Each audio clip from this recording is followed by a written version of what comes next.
오늘 우리 자리에 오신 모든 VIP들과 우리 성도님들 축복하고 환영합니다. 우리 하나님께 기도하고 말씀 듣겠습니다. 사랑하는 아버지, 은혜를 감사합니다.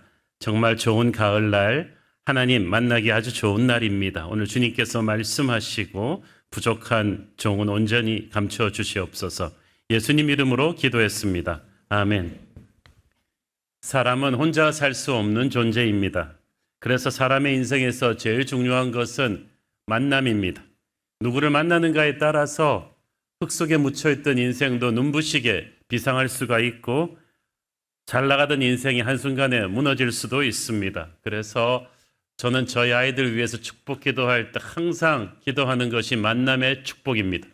좋은 부모, 좋은 친구, 좋은 스승, 좋은 배우자 만나는 것이 얼마나 중요한지 모릅니다.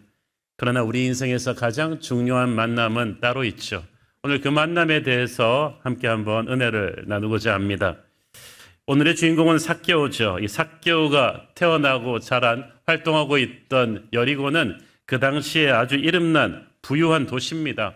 따뜻한 지중해풍 날씨에다가 야자수 나무들과 장미꽃이 만발한 정원들로 아름다운, 그래서 작은 파라다이스라고 불리던 그 당시 왕족과 귀족들의 최고급 휴양지로 선호받던 도시입니다.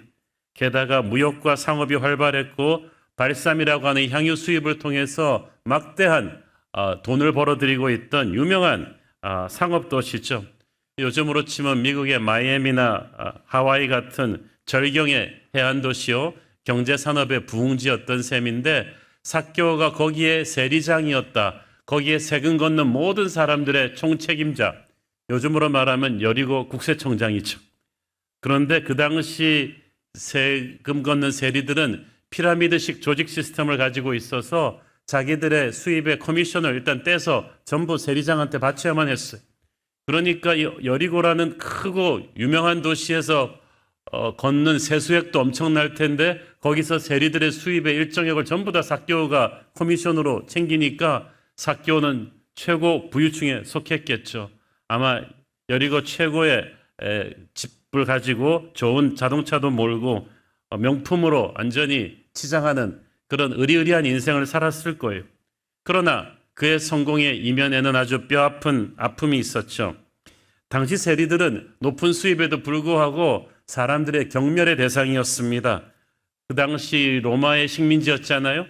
일단 로마가 세금을 걷고 나면 그 다음에는 그 지역의 유대 왕이 세금을 걷었습니다. 그러면 그 동네 지방 관리들도 세금을 걷었습니다. 그리고 그 세금을 다 걷는 하수인이 바로 세리였어요. 그런데 이 세리들은 자기들도 먹고 살아야 되니까 월급이 따로 없으니까 자기들 먹을 커미션까지 얹어서 또 세금을 걷습니다. 별의별 항목을 다 만들어서 세금을 걷네요. 배 탈 때도 세금 걷고 다리 지날 때도 세금 걷고, 그러니까 사람들이 세리를 곱게 볼 리가 없죠. 그래서 그 당시에는 이런 인간들하고는 상종을 하지 말라 그러고 말하는 이 죄인의 카테고리에 창녀, 도둑, 강도, 살인자, 세리가 포함되어 있었어요. 이런 사람들과는 말도 섞지 말고 교류하지도 마라. 안 그러면 너도 똑같은 인간 된다고 취급받던 시절이었습니다. 그러니까 삭개오가 돈은 많았지만 어딜 가든지 뒤에서 자기하고 밥도 안 먹으려고 그러고 수근수근 된다는 것을 몰랐을 리가 없고, 죄 없는 자기 가족들도 똑같은 취급을 받았죠. 애들은 학교 가면 다 왕따 당하고 세리 자식이라고, 아내도 어디 마트도 못 갔겠죠. 가면은 막 사람들이 세리 부인이라고 막 손가락질하고 그러니까. 그러니까 돈이 아무리 많아도 그 인생에 무슨 기쁨이 있었겠습니까?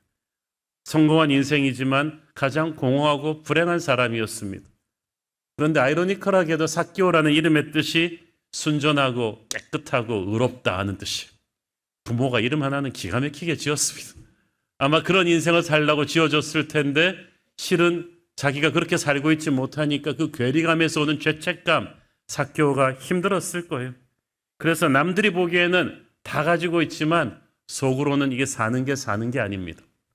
여러분은 어떻습니까? 겉모습만 보고 그 사람이 아주 강남에 고급 아파트를 가지고 있다고 해서, 외제차를 몰고 다닌다고 해서, 화려한 명품으로 입고 다닌다고 해서 저 사람은 부러울 게 없겠냐고 생각하십니까? 그렇지 않습니다. 가진 거는 돈뿐이고 인생이 허물어져 있는 사람들이 이 세상에 얼마나 많습니까? 삭개오는 또한 외모적인 열등감이 있었어요. 키가 작았다고 했는데 제가 대학교 때 가르쳤던 전도사 시절에 가르쳤던 한 키 작은 학생이 있었는데 이 학생이 저한테 어느 날 심각하게 그런 얘기하는 거예요. 전도사님 같은 분들은 삭개오 심정 이해 못합니다. 자기는 키가 작아가지고 남자로서 키가 작은 게 좀 심하게 작거든요. 그래가지고 얼마나 서러운지 안다는 거예요.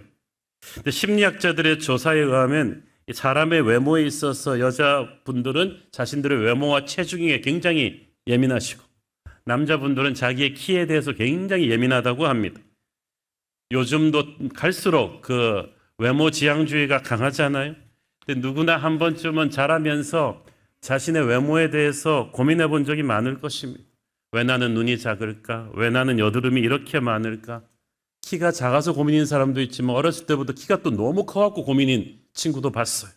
나는 왜 이렇게 코가 낮을까? 나는 왜 이렇게 얼굴이 검을까? 나는 왜 이렇게 뚱뚱할까? 자기 외모에 대해서 100% 만족하는 사람 아무도 없습니다. 제가 강남에서 유명한 성형병원의 외과병원에 컨설팅하는 분을 제가 대화를 하게 됐는데 그분이 그 얘기를 해요. 자기가 보기에는 멀쩡한데 여기가 마음에 안 든다. 저게 마음에 안 든다. 그러면서 연예인 사진 내놓으면서 이렇게 해달라고 할 때 자기가 정말 병원 입장만 아니면은 당신은 있는 그대로 아름답다고 말하고 싶다는 거지. 우리 한국이 참 성형 열풍이 심하죠. 어머님 날 낳으시고 청담동 박 원장님 날 믿으셨네. 그게 딱 돼가지고. 근데 외모 때문에 컴플렉스가 오면 사람이 신경질적 우울증 증세에 빠지기 쉽습니다. 그렇지만 또 자기 외모로 인한 컴플렉스 때문에 오히려 더 성공하겠다는 드라이브가 센 사람이 있어. 삭개오도 키가 작았기 때문에 더 독하게 마음 먹고 사람들이 나를 우습게 보지 못하게 하겠다. 그리고 남들보다 2배로 독하게 일해가지고 남들이 꺼려하는 직업인 세리도 열심히 해서 그렇게 성공했는지도 모르겠어요. 그렇지만 돈은 벌었지만 자신과 사람들이, 가족들이 사람들의 경멸의 대상이 되는 외로운 인생을 살고 있다가 어느 날 예수님에 대한 소문을 듣고 반색을 한 거죠.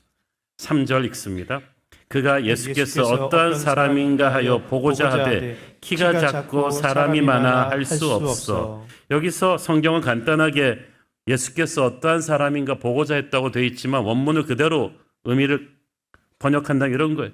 너무나 예수가 보고 싶어서 모든 수단 방법을 다 동원해서 발을 동동 굴렀다라고 표현하면 될 거예요. 삭개오는 정말 예수님을 만나고 싶었어요. 보통 사람들은 예수님이 오셨대 그러면 그래? 그러고 하는데 삭개오는 그래? 그러면서 어떻게 예수님 만나지? 그러면서 쏜살같이 여리고성으로 들어섰다는 예수님을 만나러 달려간 거예요. 하나님께서 말씀하셨습니다. 너희가 그렇게 열정을 가지고 전심으로 나를 찾는다면 나를 만날 것이다. 그런데 항상 우리가 하나님을 만나러 가는 길에는 장애물이 있어요. 삭개오에게는 심각한 장애물이 2개가 있었는데 하나는 키가 작다는 거예요. 여리고성으로 들어선 예수님을 둘러싼 수백 수천의 인파가 그냥 인산인으로 밀어대는데 이건 마치 우면동에 임영웅이 온 거예요. 그래가지고 그냥 동네 아저씨 아주머니들 다 몰라갖고 밀어치는데 삭개오는 좀 얼굴이라도 보려고 점프하고 싶은데 키가 작으니까 안 보이죠. 근데 좀 군중을 뚫고 들어가려고 그러고 보니까 자기 얼굴이 여리고 전체에 알려진 악명 높은 얼굴. 막 첫 줄에 들어서면서부터 사람들이 저놈은 왜 왔어? 그러면서 돌팔매질 할 게 분명했거든요. 키는 작은데 군중을 뚫고 가기에는 그렇고 고민을 했어요. 애지간한 사람 같으면 여기서 포기했을 텐데 삭개오는 결심이 비장한 사람이었고 머리가 빠른 사람. 쫙 보니까 예수님의 동선을 쫙 보니까 일로 쭉 한 200m 가게 되면 반드시 저 동구나무 앞에 돌무화과 나무 앞을 지날 것 같아요. 거기가 작전 포인트다. 그래갖고 삭개오가 쏜살같이 거기 먼저 달려가서 기어 올라갑니다. 여러분 옛날부터요 우리 나무에 기어 올라가는 건 어린애들이 하지 어른들이 안 합니다. 애가 올라가도 야야 올라가지 마 위험하다고 내려오라고 그러는데 이조시대 유교 문화보다 더 보수적인 중동 사회에서 그래도 한 도시의 국세청장쯤 되는 중년의 어른이 애처럼 달려가가지고 기어 올라간다는 게 좀 상상이 가질 않죠. 그러니까 삭개오는 지금 예수님을 만나겠다는 결심 하나로 체면과 격식 따위는 다 벗어 던진 것입니다. 몇 년 전에 저희 성도들과 함께 이스라엘 정지순례 갔을 때 여리고에서 저는 이 돌무화과 나무를 본 적이 있습니다. 사진까지 찍었어요. 지금 보시는 것처럼 이 뽕나무를 닮았는데 무화과를 닮은 열매를 맺는다고 해서 무화과 뽕나무라고도 부르죠. 키가 한 10m 정도 되는데 포인트는 저 나무 아래에서부터 가지가 뻗어 올라가기 때문에 개구장이들이 나무 타기가 굉장히 좋은 나무예요. 이 나무 둥치의 지름이 한 20m 가깝게 되기 때문에, 그리고 윗부분이 이렇게 잎으로 우성해서 기어 올라가기도 쉽고 자기를 은폐하기가 쉽다고 생각했을 거예요. 삭개오의 이런 어린아이와 같은 열정, 이런 호기심, 누구도 예수님을 만날 때 이런 개구장이 같은 포지션에서 만나지 않았어요. 예수님을 만나서 악수하는 사람들이 있었지만 이렇게 위에서부터 올라가가지고 이렇게 쳐다보는 사람은 별로 없었거든요. 삭개오가 그만큼 예수님에 대해서 관심이 많았던 거예요. 그분이 대체 누구길래 이렇게 사람들이 많이 모일까? 듣자 하니 보통 회당, 그 당시 교회에 들어가지 못하는 사람들, 나병 환자, 창녀, 귀신 들린 사람, 나 같은 세리들도 예수님은 편견 없이 안아준다는데 그게 진짜 사실일까? 저렇게 유명한 사람이, 그렇게 사람이 존재할까? 이런 호기심으로 인해서 그는 어린아이처럼 저 돌무화 나무에 올라가 볼 생각을 한 거예요. 여러분 중에 저런 자세로 예배 드릴 수 있는 사람 있습니까? 없어요. 이 장면이 좀 우습지만 정말 눈에 눈물이 글썽하게 하는 장면입니다. 하나님께서 이 장면을 보면서 하늘나라에서 야, 정말 대단하다. 난 저런 예배자가 있었으면 좋겠어. 삭개오가 야, 나를 이렇게 만나려고 하는 거야. 하나님이 천군 천사들과 함께 하늘을 열고 감동받는 예배자의 모습이죠. 많은 사람들이 너무 폼을 잡고 예수님 만나러 옵니다. 자기가 대단한 사람이라고 생각을 하는데 삭개오는 그런 게 없는 거죠. 자기 같은 죄인을, 공허하고 불안한 인생에서 정말 어떤 방법을 동원해서든 체면, 격식 같은 거 상관없이 예수님을 만나겠다는 그 열정이 하나님을 감동시키고 예수님을 그 자리에 딱 세운 거예요. 예수님이 거기 멈춰 서셨어요. 5절 예수께서 그곳에 이르사 쳐다보시고 이르시되 삭개오야 속히 내려오너라. 내가 오늘 네 집에 유하여야 하겠다 하시니, 여기서 예수님이 쳐다보셨다. 영어성에 보니까 he looked up. 위로 쳐다보셨다는 말이죠. 옛날에 남자들이 2층 집의 소녀를 사랑할 때 세레나데를 부를 때 쳐다보면서 부르잖아요. 예수님의 프로포즈 같은 거예요. 수많은 사람들에게 둘러싸여서 막 밀리면서 가지만 예수님은 그 순간 영적으로 딱 느꼈어요. 하나님이 멈춰 세우신 거예요. 그리고 위를 쳐다보시고 삭개오 이름을 불렀어요. 이게 또 기가 막힌 일입니다. 삭개오가 깜짝 놀랐어요. 아니, 누가 예수님한테 내 이름을 알려줬지? 생각해보니까 알려줬을 리가 없어요. 여리고성에서 가장 많이 욕먹는 그 이름을 지금 예전에도 없는 동선에서 이렇게 자기가 몰래 숨어서 있다고 하는데 누가 알려줬겠어? 삭개오가 그 순간 깨달았어. 이분이 하나님이 맞구나. 나를 아시는구나. 그렇죠. 여러분이 교육이 전부터 하나님은 여러분을 알고 있었어요. 요한일서 4장 19절 우리가 사랑하는 것은 그가 먼저 우리를 사랑하셨습니다. We love because he first loved us. 여러분이 교회 나올 때까지 하나님이 기다리신 게 아니라 그 전부터 사랑하고 있었어요. 그리고 우리를 찾아오십니다.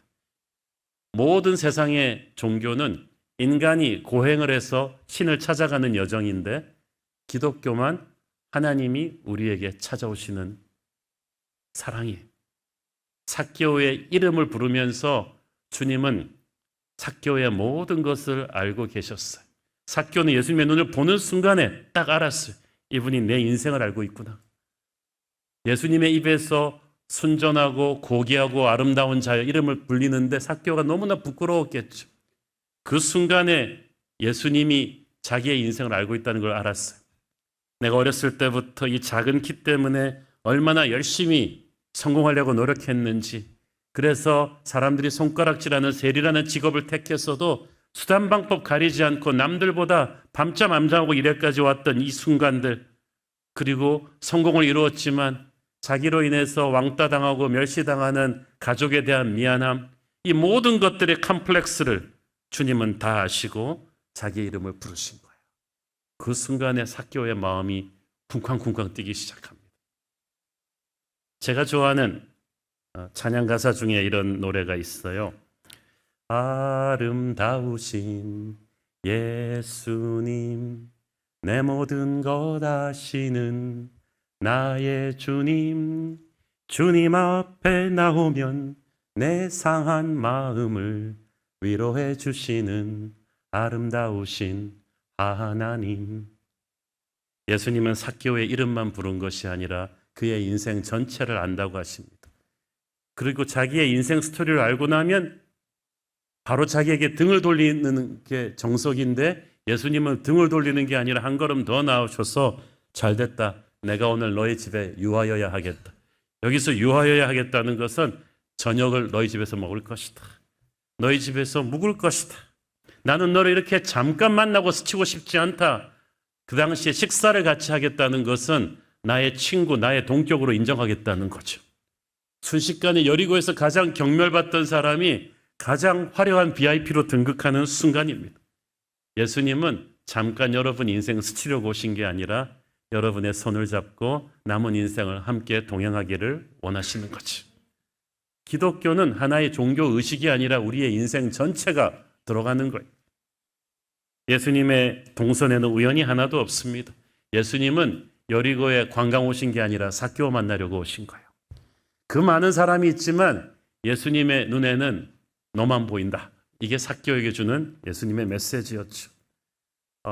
삭개오는 귀를 의심했습니다. 아니, 예수님이 우리 집에 온다고? 최근에 삭개오 집에 온 사람이 없어요. 제가 아까 말씀드렸잖아요. 세리의 집에 가면 그 사람도 같은 부류로 취급받아서 같이 왕따되기 때문에 코로나 때 전염병 환자 같은 거예요, 그냥. 그런데 자기 집에 오시겠다는 거죠. 삭개오는 믿을 수가 없었습니다. 어떻게 반응합니까? 6절에 보니까 급히 내려와 즐거워하며 영접하거늘. 영어 성경에 보면은 순식간에 내려왔다 돼 있죠. He came at once. 그 말은 점프 다운 했다는 거죠. 휙 뛰어내렸다는 거죠. 저는 이것이 여러분이 예수님의 초대에 응하는 반응이라고 된다고 믿습니다. 날이면 날마다 오는 기회가 아니거든요. 삭개오는 망설이지 않았어요. 여러분도 망설이지 마십시오. 순식간에 내려와서 즐거워했다. 목말라 죽겠던 사람이 물 한 잔 마시고 나면 이제 막 살아나듯이, 어저께까지만 해도 사람들 눈치 보면서 인생의 공허함을 느끼던 삭개오가 예수님 만나고 나니까 그냥 엄청난 엔돌핀이 나오면서 펄펄 뛰기 시작합니다. 막 기운이 나는 거예요. 그런데 이걸 또 안 좋은 눈으로 꼬나보는 사람들이 있었죠.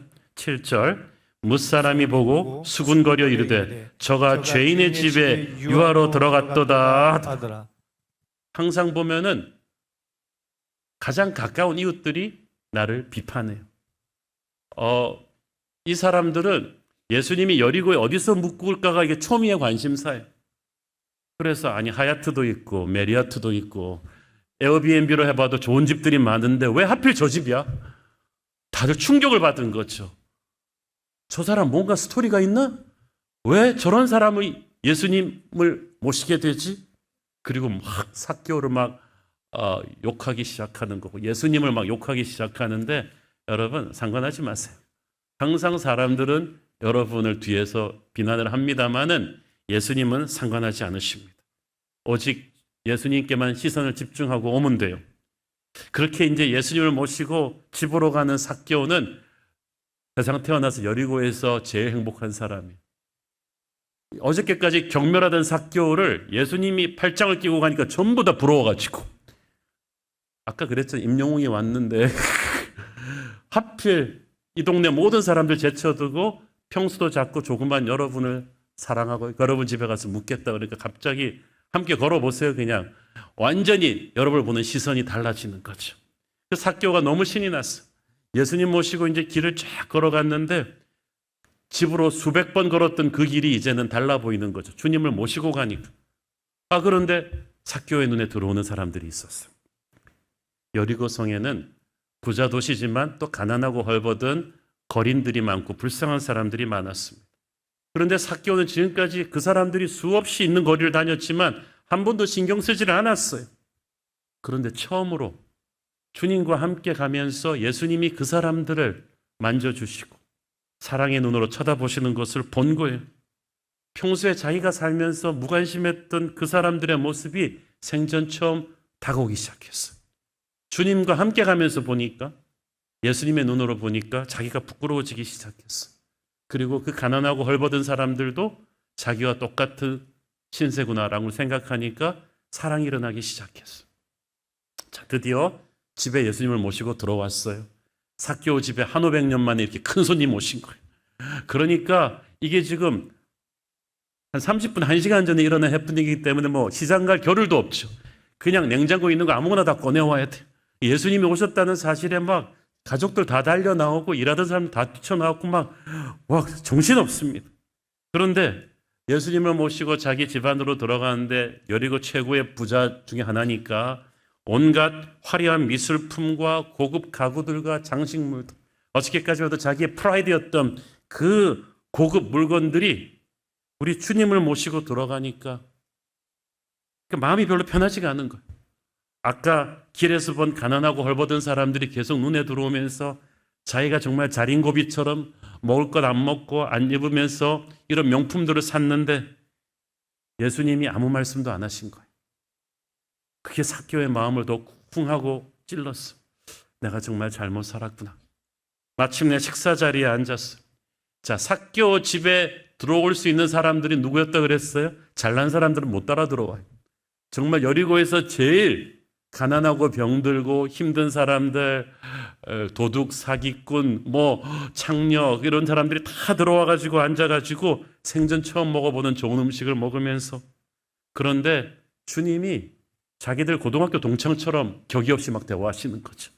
어려운 얘기 안 하시고, 삭막하던 집안에 막 음악이 들리고 음식 냄새가 진동을 하고, 처음 만났는데 아주 오래전에 알던 친구처럼 예수님이 대화하시고 썰렁한 조크에도 웃어주시고, 삭개오가 너무나 감동이 됐어. 자기 태어나서 자기 부모님 말고 아직까지 자기를 이렇게 따뜻하게 대해준 분이 없었어요. 그날 저녁 식사에서 어떤 대화가 오고 갔는지는 모릅니다만은 그 저녁 식사하는 내내 삭개오는 주님의 임재 앞에 있었어요. 삭개오는 직감적으로 알았어요. 이분이 나의 죄를 다 알고 있구나. 그런데도 내 죄에 대해서 정죄하지 않으시는구나. 그 한없는 사랑과 자비가 더욱 자기를 찔렀어요. 수많은 사람들이 함께 먹고 마시고 있었지만 삭개오는 알았어요. 우리 주님께서 마음으로 자기에게 말씀하시고 있다는 것을.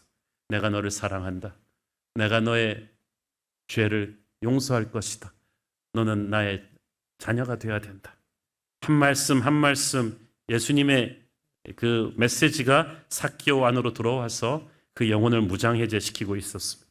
저녁 시간 내내 삭개오는 막 웃다가 울다가 이러면서 밥을 먹었습니다. 저녁 식사가 마침내 절정에 달했을 때 삭개오가 폭탄 선언을 하죠. 놀라운 선언입니다. 그의 인생을 걸고 하는 선언이죠. 8절 읽습니다. 삭개오가 서서 주께 여짜오되 주여 보시옵소서. 내 소유의 절반을 가난한 자들에게 주겠사오며 만일 누구의 것을 속여 빼앗은 일이 있으면 내 갑절이나 갚겠나이다. 자, 여러분, 우리 가끔 부자들이 10억씩 20억씩 거액의 기부를 하면 막 뉴스에 크게 나잖아요. 그런데 그 어떤 사람도 이런 기부하는 사람은 없습니다. 인간의 선행으로 하는 거랑 예수님 만난 사람이 하는 것은 완전히 차원이 달라요. 자, 삭개오는 평생 사람들의 손가락질을 받으면서 돈 모으는 것 하나로 살아온 사람이라는 걸 말씀드렸죠. 그런데 그가 재산의 반을, 그 피같이 모은 돈을 가난한 사람들한테 주겠다. 그 당시 유대 문화에서, 율법에서도요, 소유의 20%만 가난한 사람에게 줘도요, 성자라고 사람들이 높이던 시절이었어요. 사람이 정한 기준이 아니에요. 그 다음에 만일 누구의 것을 속여 빼앗은 일이 있으면 네 배나 갚겠다. 이것은 헬라어 문법으로 빼앗은 일이 만약에 있으면이 아니라 빼앗았기 때문에 내가 네 배나 다 갚겠다는 거야. 지금까지 삭개오가 인정을 한 거. 제가 정말 수단 방법 안 가리고 피도 눈물도 없이 야비한 수단 총동원해서 이 자리까지 왔는 거 인정한다는 거죠. 그런데 그걸 인정을 하고 배상을 하는데 네 배나 배상을 하겠다. 그 당시 율법에서는요, 야비한 수단으로 남의 돈을 뺏은 경우라 해도 20% 정도의 이자만 원금에다 붙여서 갚으면 됩니다. 그런데 완전 날강도, 칼 들고 남의 물건 빼앗은 강도만 4배로 배상하는 거예요. 삭개오는 지금 자기가 강도 같은 사람이었다는 걸 누가 시키지도 않았는데 인정을 해버린 거죠. 여러분, 이건 기적입니다. 삭개오는 자기가 잘못한 것을 잘못했다고 인정한 거죠. 요즘 보면요, 한국의 지도층들일수록 너무 뻔뻔해요. 죄를 안 지어서 회개를 안 하는 게 아니라 죄의식이 없어졌어요. 그런데 삭개오는 예수님을 만나고 나니까 예수님이 그를 정죄하지도 않았지만 그 사랑의 예수님 앞에서 자기 죄가 보인 거예요. 그래서 자기 인생 전체가 인정사정 없이 수단방법 가리지 않고 살아온 인생이었다는 걸 인정을 했어요. 그 당시는 세법이 정확하지 않던 시대였기 때문에 로마 정부가 할당한 세금만 바치고 나면 그 다음부터는 세리맘이에요. 마음대로 세리금을 붙여서 자기 배를 불렸는데 삭개오는 지금 그걸 세상 누구보다 잘했기 때문에 이렇게 부자가 된 거 아니에요? 근데 그거를 잘못이라는 것을 인정한 거예요. 어떻게? 예수님 만나고 인정했어요. 회개는 야단 맞고 정죄받아서 하는 게 아닙니다. 회개는 예수님을 만나면 예수님이 자연스럽게 보여주셔서 하는 거예요. 삭개오는 지금 어떻게 됐겠어요? 재산의 반 가난한 사람 위해서 내고 남을 속여서 얻은 돈 4배를 다 배상해 주고 나면 저는 삭개오가 남은 돈이 은행에 있었을지 걱정이 돼요. 집까지 저당 잡히는 거 아닌가. 그런데 삭개오에게는 돈이 더 이상 중요하지 않았어요. 평생 사람들한테 놀림받으면서도 돈하면서 살았던 삭개오인데 그가 돈 문제에서 자유했다. 그가 새 사람이 되었다는 거죠. 여러분의 인생에서 가장 소중하게 여기는 것을 갈등 없이 버릴 수 있다? 그게 진짜 신앙인 줄로 믿습니다. 신앙은 그냥 교회 다니는 게 아니에요. 돈은 얼마나 힘이 셉니까? 예수님께서 말씀하시기를 너희가 돈과 하나님을 동시에 예배하지 못할 것이다. 돈은 예배의 대상이 될 정도로 그 힘이 세요. 돈 자체가 무서운 게 아니라 욕심이 무서운 거예요. 돈을 움켜쥐겠다는 그 욕심이 바로 마귀의 정신이에요. 그러나 하나님은 주시는 분이에요. 움켜쥐는 분이 아니에요. 예수님을 만나는 순간 그 욕심의 뿌리가 뽑혀져 나간 거죠. 삭개오는 지금 그런 인간 혁명이 그 안에서 일어나게 된 것입니다. 유명한 선교사 허드슨 테일러는 예수 십자가의 빛으로 돈을 이해하라. 인생이 바뀔 것이다. 삭개오가 바로 지금 그렇게 된 거예요. 예수님의 눈으로 돈을 이해하게 되었어요. 그 후로 세리장 그만두었던 말은 성경에 없지만 삭개오는 다른 인생을 살았을 것입니다. 이제 그는 돈을 사용하지만 돈의 노예가 아닙니다. 예수를 만난 기쁨이 너무 커서 황금의 신이 무너져 버렸어요. 그는 이제 남의 눈치 보며 살아가던 그런 비열한 사람이 아니라 영적인 거인입니다. 이게 진짜 믿음이죠. 그 순간 예수님이 위대한 선포를 해주십니다.